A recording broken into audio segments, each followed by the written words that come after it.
ನಾವು ಒಂದು ಮಿಷನರಿ ಚರಿತ್ರೆಯನ್ನು ನಾವು ಧ್ಯಾನ ಮಾಡ್ಲಿಕ್ಕಿದ್ದೇವೆ. ಆ ಮಿಷನರಿ ಹೆಸರು ಜಾನ್ ಹಸ್ ಅಂತ ಹೇಳಿ. ಆ ಹಸ್ ಅವರ ಒಂದು ಚರಿತ್ರೆಯನ್ನು ಇವತ್ತು ನಾವು ಧ್ಯಾನ ಮಾಡ್ಲಿಕ್ಕಿದ್ದೇವೆ. ಪ್ರೇರೆ, ಅದಕ್ಕೆ ಮುಂಚಿತವಾಗಿ ಈ ದಿನದ ಸತ್ಯವೇದ ಭಾಗ ಮಾರ್ಕನ ಬರೆದ ಸುವಾರ್ತೆ 5ನೇ ಅಧ್ಯಾಯ 21ರಿಂದ 43 ವಚನಗಳಲ್ಲಿ ನಾವು ನೋಡುವಾಗ ಇಲ್ಲಿ 2 ಘಟನೆಗಳನ್ನು ನಾವು ನೋಡುತ್ತೀವಿ. ಈ ವಾಕ್ಯ ಭಾಗ ಎಲ್ಲರಿಗೂ ಕೂಡ ತಿಳಿದಿರುವಂತ ವಾಕ್ಯ ಭಾಗನೇ. ಯೇಸು ಸ್ವಾಮಿಯವರು ಒಂದು ಸಾರಿ ಸಮುದ್ರ ಪ್ರಯಾಣವನ್ನು ಮಾಡಿ ಈಚೆ ದಡಕ್ಕೆ ಬರುವಾಗ ಅನೇಕ ಜನರ ಗುಂಪು ಅವರನ್ನು ನೋಡುವುದಕ್ಕಾಗಿ, ಅವರ ಬೋಧನೆಗಳನ್ನು ಕೇಳುವುದಕ್ಕಾಗಿ, ಅವರಿಂದ ಆಶೀರ್ವಾದವನ್ನು ಪಡೆದುಕೊಳ್ಳುವುದಕ್ಕಾಗಿ ಅನೇಕ ಜನರು ಕೂಡಿ ಬಂದಾಗ ಅಲ್ಲಿ ಒಬ್ಬ ಸಭಾ ಮಂದಿರದ ಅಧಿಕಾರಿ ಏನ್ ಮಾಡ್ತಾರೆ, ಯೇಸು ಸ್ವಾಮಿ ಅವರಿಗೆ ಬಂದು ಅಡ್ಡ ಬಿದ್ದು, ನನ್ನ ಮಗಳು ಸಾಯುವಂತ ಸ್ಥಿತಿಯಲ್ಲಿದ್ದಾಳೆ, ನೀವು ಬಂದು ನನ್ನ ಮಗಳ ಮೇಲೆ ನೀವು ಕೈ ಇಡಬೇಕು ಅಂತ ಹೇಳಿ ಅವರು ಬಂದು ಅಲ್ಲಿ ಬೇಡಿಕೊಳ್ತಾರೆ. ತಕ್ಷಣ ಆ ಒಂದು ಸಭಾ ಮಂದಿರ ಅಧಿಕಾರಿ ಜೊತೆಯಲ್ಲಿ ಹೋಗ್ತಿರುವಾಗ ಮತ್ತೆ ಇನ್ನೂ ಅನೇಕ ಜನರು ಬಂದ್ರು. ಮತ್ತೆ ಅಲ್ಲಿ 12 ವರ್ಷದಿಂದ ರಕ್ತ ಕುಸುಮ ರೋಗದಿಂದ ಇರುವಂತ ಒಂದು ಹೆಣ್ಣು ಮಗಳು ಯೇಸು ಸ್ವಾಮಿಯ ಒಂದು ಉಡುಪನ್ನು ಮುಟ್ಟಿ ಅಲ್ಲಿ ಸ್ವಸ್ಥತೆ ಆದದ್ದನ್ನು ನಾವು ನೋಡ್ತೀವಿ. ಅದು ಮುಂದುವರಿಸಿ ಅಲ್ಲಿ ಸಭಾ ಮಂದಿರದ ಒಂದು ಮನೆ ಕಡೆಯಿಂದ ಒಬ್ಬ ಆಳು ಏನ್ ಮಾಡ್ತಾನೆ, ಬಂದು ಸಭಾ ಮಂದಿರದ ಅಧಿಕಾರಿಗೆ, ಯಾಯಿರನಿಗೆ, ಈಗ ನಾವು ಗುರುವಿಗೆ ನೀವು ತೊಂದರೆ ಮಾಡಬೇಡ, ಆ ಮಗಳು ಸತ್ತೋಗಿದ್ದಾಳೆ ಅಂದ ತಕ್ಷಣ ಇಲ್ಲಿ ಈ ಮಾತನ್ನು ಯೇಸು ಸ್ವಾಮಿ ಕೇಳಿ ಅದನ್ನು ಅಲಕ್ಷ್ಯ ಮಾಡಿ ಆ ಸಭಾ ಮಂದಿರಿಗೆ ಒಂದು ಮಾತು ಹೇಳ್ತಾರೆ. ಅದು 36ನೇ ವಚನದಲ್ಲಿ ಬರುತ್ತೆ. ಆ ಮಾತು ಬಹಳ ಪ್ರಾಮುಖ್ಯವಾದಂತ ಮಾತು. ಅಂಜಬೇಡ, ನಂಬಿಕೆ ಮಾತ್ರ ಇಡು ಅನ್ನುವಂತ ಒಂದು ಮಾತು. ತಕ್ಷಣ ಅದೇ ನಂಬಿಕೆಯಿಂದ ಆ ಯಾಯೇರನು ತಮ್ಮ ಮನೆಗೆ ಕರ್ಕೊಂಡು ಹೋಗ್ತಾರೆ.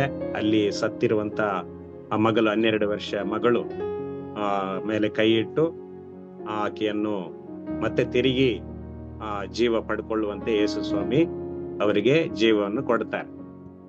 ಆವಾಗ ಒಂದು ಮಾತು ಹೇಳ್ತಾರೆ, ತಲಿತಾಕುಂ ಅಂತಂದ್ರೆ ಅಮ್ಮನ್ನಿ ಏಳು ಅನ್ನುತ್ತೇನೆ ಎಂದ ಅರ್ಥ ಅಂತ ಹೇಳಿ ನಾವು ನೋಡ್ತೀವಿ. ಪ್ರೀತಿ ಉಳ್ಳವರೇ, ಇಲ್ಲಿ ಗಮನಿಸಿ ನೋಡುವಾಗ ಯೇಸು ಸ್ವಾಮಿ ಅವರು ಆ ಯಾಯೇರನ್ನು ಕೊಟ್ಟಂತ ಒಂದು ಧೈರ್ಯ, ಅವರನ್ನು ನಂಬಿಕೆಯಲ್ಲಿ ನಡೆಸಿದಂತ ಒಂದು ಮಾತು ಇವತ್ತು ನಮ್ಮೆಲ್ಲರಿಗೂ ಕೂಡ ಒಂದು ಉತ್ತೇಜನವನ್ನು, ನಮಗೊಂದು ನಂಬಿಕೆಯನ್ನು ಉಂಟು ಮಾಡುವಂತ ಮಾತು.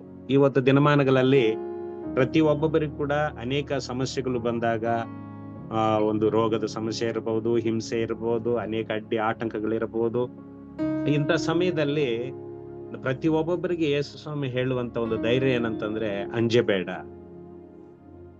ನಂಬಿಕೆ ಮಾತ್ರ ಇರಲಿ ಅನ್ನುವಂಥದ್ದು. ನಂಬಿಕೆ ಅನ್ನುವಂಥದ್ದು ಬಹಳ ಪ್ರಾಮುಖ್ಯ.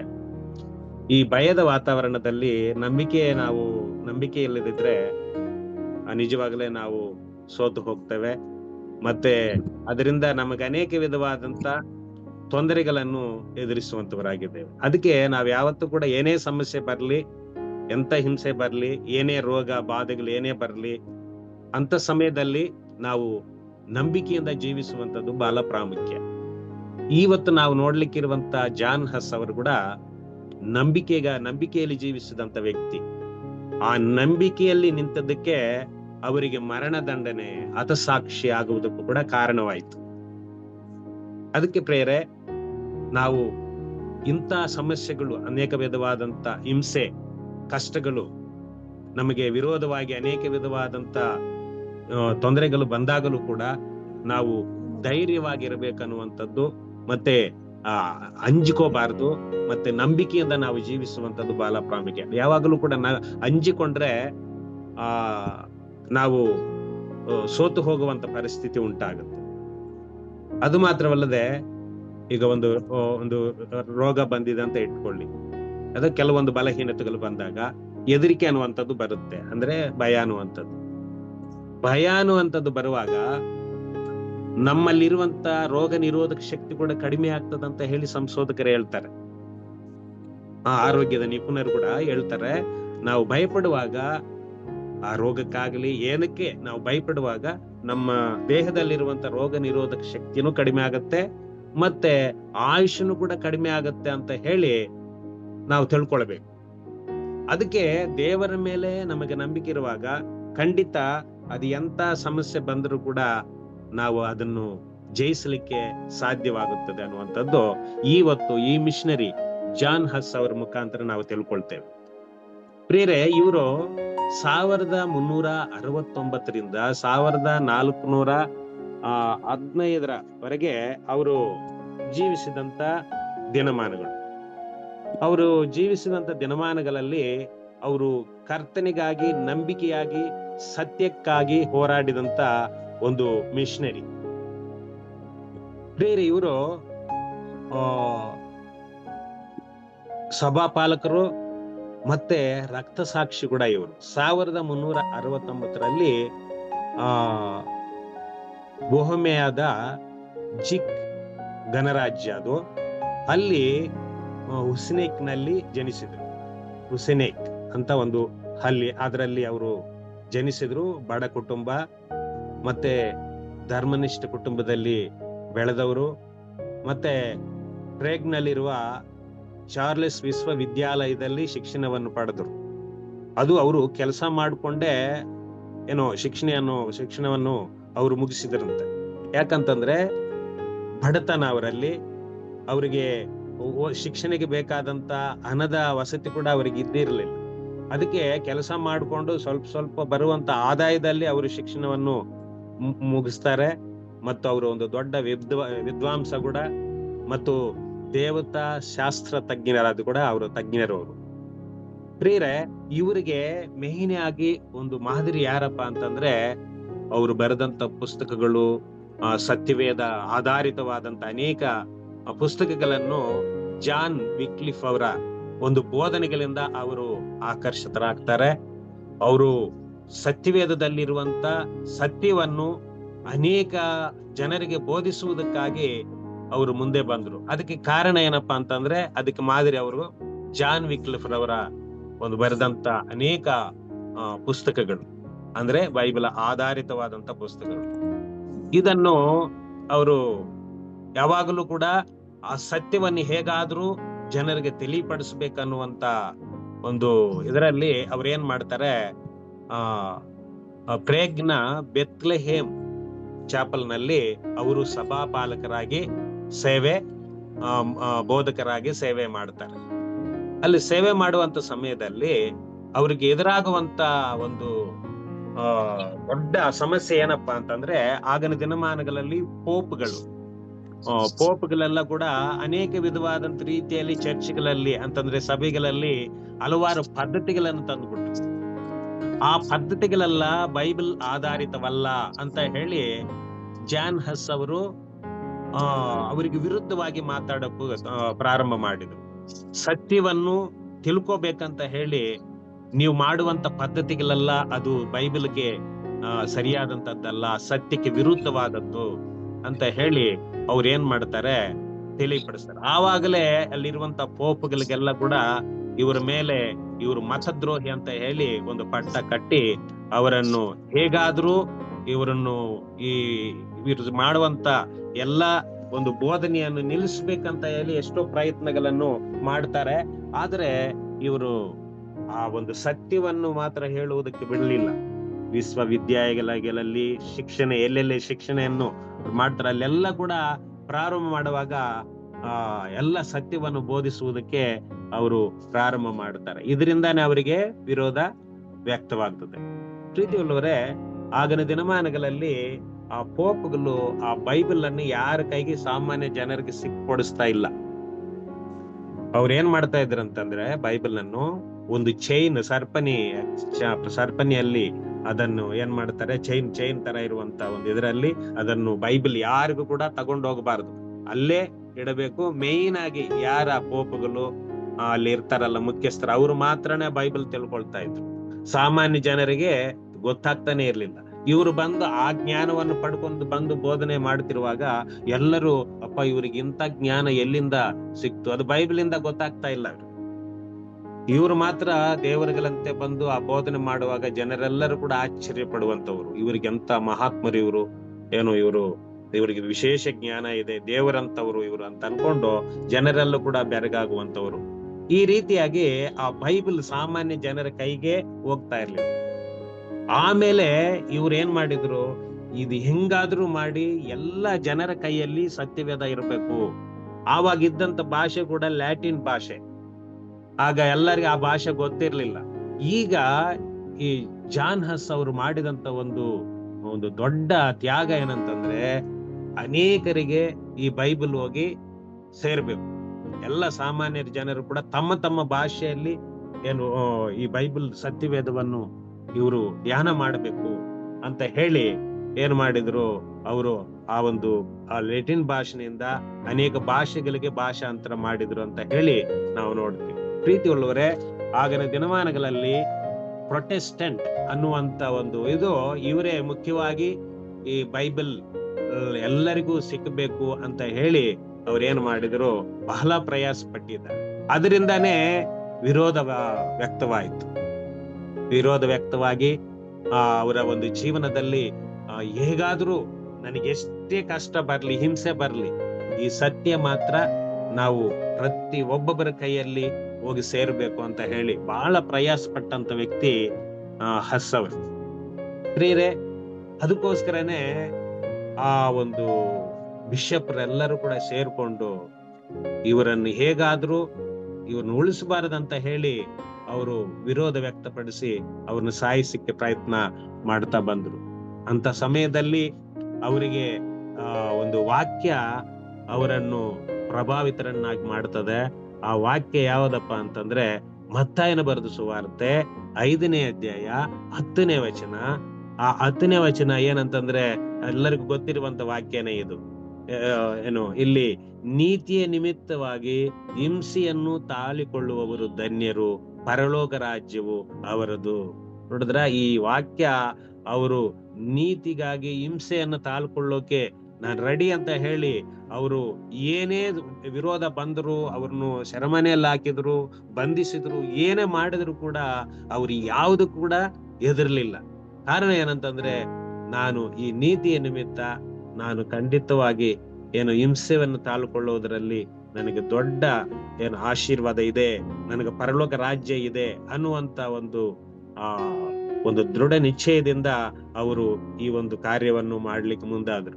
ಪ್ರೀತಿ ಉಳ್ಳವರೇ, ಈ ದಿನಮಾನಗಳಲ್ಲಿ ಕೂಡ ಈ ತರ ಹಿಂಸೆ ಇನ್ನು ಮುಂದೆ ಹೆಚ್ಚಾಗಿ ಪ್ರಾರಂಭವಾಗ್ತಾ ಇದೆ. ಈಗೀಗ ನೋಡ್ತಾ ಇದ್ದೀವಿ, ಸಭೆಗಳಿಗೆ ವಿರುದ್ಧವಾಗಿ, ದೇವರ ಮಕ್ಕಳಿಗೆ ವಿರುದ್ಧವಾಗಿ, ಸೇವಕರಿಗೆ ವಿರುದ್ಧವಾಗಿ ಅನೇಕ ಮಂದಿ ಈಗಿನ ದಿನಮಾನಗಳಲ್ಲಿ ಕೂಡ ಹತಸಾಕ್ಷಿಗಳಾಗಿ ಸೇವಕರು ಪ್ರಾಣಗಳನ್ನು ಕೊಡುವಂತ ಒಂದು ಪರಿಸ್ಥಿತಿ ಉಂಟಾಗುತ್ತೆ. ಅದಕ್ಕೆ ಇಂಥ ಸಮಯದಲ್ಲಿ ಇಂಥ ಹಸ್ ಅವರ ಒಂದು ಜೀವಿತ ಚರಿತ್ರೆಯನ್ನು ನಾವು ಮುಂದಿಟ್ಕೊಳ್ಳುವಾಗ ನಾವು ಕೂಡ ದೇವರಿಗಾಗಿ, ಆ ನೀತಿಯ ನಿಮಿತ್ತ ಹಿಂಸೆಯನ್ನು ತಾಳಿಕೊಳ್ಳುವುದಕ್ಕೆ ನಾವು ಕೂಡ ಆ ಧೈರ್ಯ ದೇವರು ನಮಗೆ ಕೊಡುವಾತನಾಗಿದ್ದಾನೆ. ಯಾಕಂದ್ರೆ ಆ ಪರಲೋಕ ರಾಜ್ಯ ನಮಗೆ ಸ್ವತಂತ್ರಿಸಿಕೊಳ್ಳಲಿಕ್ಕೆ ಸಾಧ್ಯ. ಪ್ರೀತಿ ಉಳ್ಳವರೇ, ಅದಕ್ಕೆ ನೀವು ಗಮನಿಸಿ ನೋಡುವಾಗ ಇಲ್ಲಿ ನೀತಿಯ ನಿಮಿತ್ತವಾಗಿ ಹಿಂಸೆಯನ್ನು ತಾಳಿಕೊಳ್ಳುವವರು ಧನ್ಯರು, ಪರಲೋಕ ರಾಜ್ಯವು ಅವರದು ಅನ್ನುವಂತ ಮಾತು. ಅದರಿಂದ ಈ ಮಾತಿನಿಂದ ಅವರು ಬಲಗೊಂಡು ಅನೇಕರನ್ನು ದೇವರ ರಾಜ್ಯಕ್ಕೆ ಸಿದ್ಧಪಡಿಸಿದರು. ನಂತರ ಏನಾಯ್ತು ಗೊತ್ತಾ, ಆ ಜಾನ್ ವಿಕ್ಲಿಫರ್ ಅವರು ಬರೆದಂತ ಪುಸ್ತಕಗಳೆಲ್ಲ ಸುಟ್ಟಾಗ್ಬಿಟ್ರು, ಈ ಪೋಪ್ಗಳೆಲ್ಲ ಸೇರ್ಕೊಂಡು ಈ ಸಿಕ್ಲೇಬಾರ್ದಂತ ಹೇಳಿ. ಆದ್ರೆ ಏನೇ ಮಾಡಿದ್ರು ಈ ಹಸ್ ಅವರು ಎಲ್ಲ ಕಡೆ ಆ ಸತ್ಯವನ್ನು ಪ್ರಕಟಣೆ ಮಾಡ್ಬಿಟ್ರು. ಎಲ್ಲಿ ಕೂಡ ಅದನ್ನು ಮುಚ್ಚಿಡಕ್ ಆಗ್ಲಿಲ್ಲ. ಅವ್ರೇನ್ ಮಾಡಿದ್ರಂತ, ಜಾನ್ ವಿಕ್ಲಿಫ್ ಅವರು ಮಾಡಿದಂತ ಆ ಪುಸ್ತಕಗಳೆಲ್ಲ ಸುಟ್ಟಾಕಿ ಆ ಬೂದಿ ಕೂಡ ತಗೊಂಡೋಗಿ ಸಮುದ್ರದಲ್ಲಿ ಹಾಕ್ಬಿಟ್ಟಿದ್ದಾರೆ. ಆ ರೀತಿ ಎಲ್ಲ ಮಾಡಿದ್ದಾರೆ, ಯಾವುದೇ ಸುಳಿವಿರಬಾರ್ದು. ಆ ರೀತಿ ಮಾಡಿದಂತವ್ರು ಈ ಹಸ್ ಅವರ ಮುಖಾಂತರ ದೊಡ್ಡ ಉಜ್ಜೀವನ, ಅನೇಕರಿಗೆ ಸತ್ಯ ಪ್ರಕಟವಾಯಿತು, ದೇವರ ಪ್ರೀತಿ ಪ್ರಚರಿಸಲ್ಪಟ್ಟಿತು. ಪ್ರೀತಿ ಉಳ್ಳವರೇ, ಅಂತ ಒಂದು ಸ್ಥಿತಿಯಲ್ಲಿ ಇವರೆಲ್ಲರೂ ಏನ್ ಮಾಡ್ಬಿಡ್ತಾರೆ, ಆ ಹಸ್ ಅವರನ್ನು ಆ ಜುಲೈ 6ನೇ ತಾರೀಕು 1415 ಅವ್ರನ್ನೇನ್ ಮಾಡ್ತಾರಂತಂದ್ರೆ ಆ ಒಂದು ಕಂಬಕ್ಕೆ ಸರ್ಪಣಿಗಳಿಂದ ಕಟ್ಟಿ ಅವರ ತಲೆಗೆ ಒಂದು ಟೋಪಿ ಹಾಕ್ತಾರೆ. ಆ ಟೋಪಿ ಮೇಲೆ ಏನಂತ ಬರೀತಾರಂತಂದ್ರೆ ಇವನು ಮತದ್ರೋಹಿ ಅಂತ ಹೇಳಿ ಬರೆದು ಸೈತಾನನ ಚಿತ್ರಗಳೆಲ್ಲ ಅವನ ಕಿರೀಟ ಒಂದು ಏನು ಟೋಪಿ ಮೇಲೆ ಬರೆದು ಹಾಕ್ತಾರೆ, ಕಂಬಕ್ಕೆ ಕಟ್ಟಿರ್ತಾರೆ. ಆ ಕಂಬದ ಕಟ್ಟಿ ಸರಪಣಿಗಳಿಂದ ಕಟ್ಟಿ ಆ ದಿಮ್ಮಿಗಳು, ಮರದ ದಿಮ್ಮಿಗಳೆಲ್ಲ ಕೂಡ ಈ ಗಂಟ್ಲವರೆಗೆ ಎಲ್ಲ ಜೋಡಿಸಿ ಬೆಂಕಿ ಹಚ್ಚುತ್ತಾರೆ. ಆವಾಗ ಹೇಳ್ತಾರೆ, ನನ್ನ ನಿಮಿತ್ತವಾಗಿ ಯೇಸು ಸ್ವಾಮಿ ಮುಳ್ಳಿನ ಕಿರೀಟವನ್ನು ಧರಿಸಿಕೊಂಡ್ರು, ನನಗೆ ಈ ಒಂದು ಕಿರೀಟ ಏನು ದೊಡ್ಡದಲ್ಲ, ನಾನು ಕರ್ತನಿಗಾಗಿ ನಾನು ಜೀವ ಕೊಡ್ಲಿಕ್ಕೆ ನಾನು ಸಿದ್ಧ ಅಂತ ಹೇಳಿ ಆ ಎಲ್ಲಾ ಪೋಪುಗಳು, ಅಲ್ಲಿರುವಂತ ಎಲ್ಲ ಪದಾಧಿಕಾರಿಗಳು ಯಾರ್ಯಾರಿದ್ರು ಅವ್ರ ಮುಂದೆ ಎಲ್ಲ ಕೂಡ ಗಟ್ಟಿಯಾಗಿ ಅವರು ಘೋಷಣೆ ಮಾಡಿ ಏನ್ ಮಾಡ್ತಾರಂತಂದ್ರೆ, ನಾನು ಬಾಯಲ್ಲಿ ಹೇಳಿದಂತ ಮಾತು ನನ್ನ ರಕ್ತದಲ್ಲಿ ಮುದ್ರಿಸುವಂತವನಾಗಿದ್ದೇನೆ ಅಂತ ಹೇಳಿ ಅವ್ರು ಏನ್ ಮಾಡ್ತಾರೆ, ಅವರು ದೇವರನ್ನು ಸ್ತುತಿ ಮಾಡುತ್ತಾ ಬೆಂಕಿ ಹಚ್ಚಿಬಿಡ್ತಾರೆ. ಬೆಂಕಿ ಹೆಚ್ಚುತ್ತಾ ಹೆಚ್ಚುತ್ತಾ ಹೆಚ್ಚುತ್ತಾ ಅವರು ತನ್ನ ಸ್ವರದಿಂದ ಗಟ್ಟಿಯಾಗಿ ಹಾಡುಗಳನ್ನು ಹಾಡುತ್ತಾ ದೇವರನ್ನು ಸ್ತುತಿ ಮಾಡುತ್ತಾ ಹಂಗೆ ಅವರು ತನ್ನ ಪ್ರಾಣವನ್ನು ಕರ್ತನಿಗೆ ಸಮರ್ಪಿಸುವಂತವರಾಗಿದ್ದಾರೆ. ಪ್ರೀತಿ ಉಳ್ಳವರೇ, ಮತ್ತು ಈ ಒಂದು ಸಮಯದಲ್ಲಿ ಹಸ್ಸವರು ದೇವರಿಗಾಗಿ ಕೊನೆಯವರೆಗೂ ಆ ಸತ್ಯಕ್ಕಾಗಿ ನಿಂತರು. ಆ ಸತ್ಯ, ಇವರು ಆ ಸತ್ಯವನ್ನು ಮುಚ್ಚಬೇಕಂತ ಎಷ್ಟೋ ಪ್ಲಾನ್ ಮಾಡಿದ್ರು, ಆದರೆ ಅದು ಸಾಧ್ಯವಾಗಲಿಲ್ಲ. ಕಾರಣ ಏನು? ಅದು ಎಲ್ಲ ಜನರಿಗೆ ಹೋಗಿ ಸೇರ್ಬೇಕು. ಎಲ್ಲರೂ ಕೂಡ ಆ ನಿತ್ಯ ರಾಜ್ಯವನ್ನು, ಪರಲೋಕ ರಾಜ್ಯವನ್ನು ಸ್ವತಂತ್ರಿಸಿಕೊಳ್ಳಬೇಕು. ಇದೇ ಅವರ ಒಂದು ಗುರಿ. ಅದಕ್ಕಾಗಿನೇ ಸತ್ಯಕ್ಕಾಗಿ ನಿಂತಿರುವ, ಸತ್ಯಕ್ಕಾಗಿ ಹಿಂಸೆಯನ್ನು ತಾಳ್ಕೊಂಡ್ರು. ಬೇರೆ ಆ ಧೈರ್ಯ ಅವರಿಂದ ನಾವು ಕಲಿತುಕೊಳ್ಳಬೇಕಾಗುತ್ತದೆ. ಅವರ ಜೀವನದಿಂದ ನಾವು ನಮ್ಮ ಜೀವನಕ್ಕೆ ಅನ್ವಯಿಸಿಕೊಳ್ಳುವಂಥದಕ್ಕೆ ನಾವು ಯಾವಾಗಲೂ ಕೂಡ ವಿರೋಧದಲ್ಲಿ ಧೈರ್ಯವನ್ನು ನಾವು ಪಡ್ಕೊಳ್ಳಬೇಕು. ಅದಕ್ಕೆ ಭಯಪಡಬಾರದು. ಅದಕ್ಕೆ ಹೇಳ್ತಾರೆ, ಅಂಜಬೇಡ, ನಂಬಿಕೆ ಮಾತ್ರ ಇರಲಿ ಅಂತ ಹೇಳಿ. ಆದ್ರಿಂದ ನಮಗೆ ಈ ಶಾರೀರಿಕವಾದಂತ ಮರಣಕ್ಕಿಂತ ಆತ್ಮೀಯ ಮರಣ ಬಹಳ ಪ್ರಾಮುಖ್ಯ. ಆತ್ಮೀಯ ಮರಣ ನಮಗಾಗಬಾರದು ಅನ್ನೋದೇ ಇಲ್ಲಿ ಎಲ್ಲಾ ಜನರು ನಿತ್ಯ ರಾಜ್ಯವನ್ನು ಪಡ್ಕೊಳ್ಬೇಕನ್ನುವಂಥದ್ದೇ ಈ ಒಂದು ಜಾನ್ ಹಸ್ ಅವರ ಒಂದು ಭಾರ.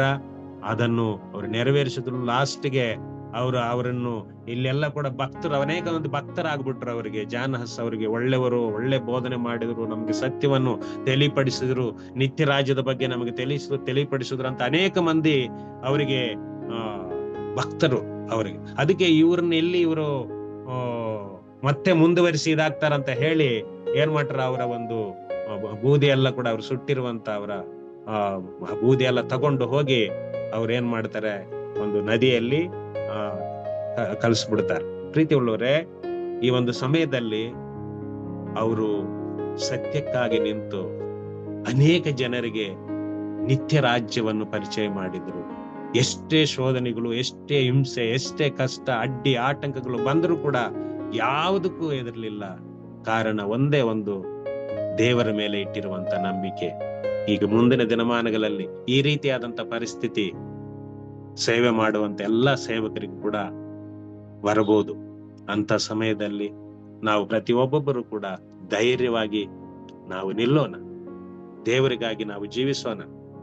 ದೇವರ ಆತ್ಮನು ನಮ್ಮ ಸಂಗಡ ಇರುವಾತನಾಗಿದ್ದಾನೆ, ನಮ್ಮನ್ನು ನಡೆಸುವಾತನಾಗಿದ್ದಾನೆ, ಧೈರ್ಯವನ್ನು ಕೊಡುವಾತನಾಗಿದ್ದಾನೆ.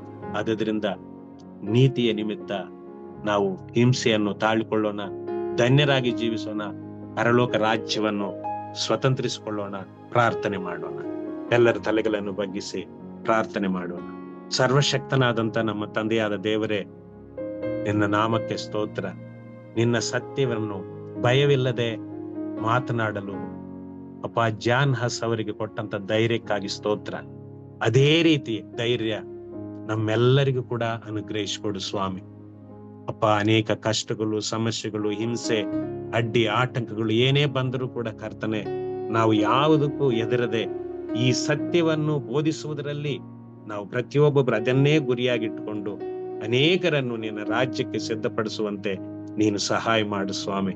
ಅಪ್ಪ, ಮುಂದೆ ಬರುವಂತ ಎಲ್ಲಾ ಕರ್ತನೆ ಶೋಧನೆಗಳಲ್ಲಿ ನಮಗೆ ನೀವು ಜಯವನ್ನು ಕೊಡು ಕರ್ತನೆ. ಲೋಕದೊಳಗೆ ನಾವು ನೋಡುವಾಗ ಸತ್ಯಕ್ಕೆ ಅನೇಕ ವಿಧವಾದಂತ ಅಡ್ಡಿ ಆಟಂಕಗಳುಂಟು, ಆದರೆ ಸತ್ಯವೇ ಜಯಿಸುತ್ತದೆ ಎಂಬ ಒಂದು ಅಪ್ಪ ನಿರ್ಧಾರವನ್ನು ನಾವು ತೆಗೆದುಕೊಂಡು ಕರ್ತನೆ ನಿನಗಾಗಿ, ನಿನ್ನ ರಾಜ್ಯಕ್ಕಾಗಿ ನಾವು ಜೀವಿಸುವಂತೆ ಸಹಾಯ ಮಾಡು. ನಮಗೆ ಬಲವನ್ನು ಕೊಡು ಅಪ್ಪ. ಈ ಝೂಮ್ ಅಲ್ಲಿ ಇರುವಂತ ಎಲ್ಲಾ ಸೇವಕರುಗಳನ್ನು ನಿನ್ನ ಪವಿತ್ರಾತ್ಮನ ಸಹಾಯದಿಂದ ನೀನು ನಡೆಸು ಸ್ವಾಮಿ.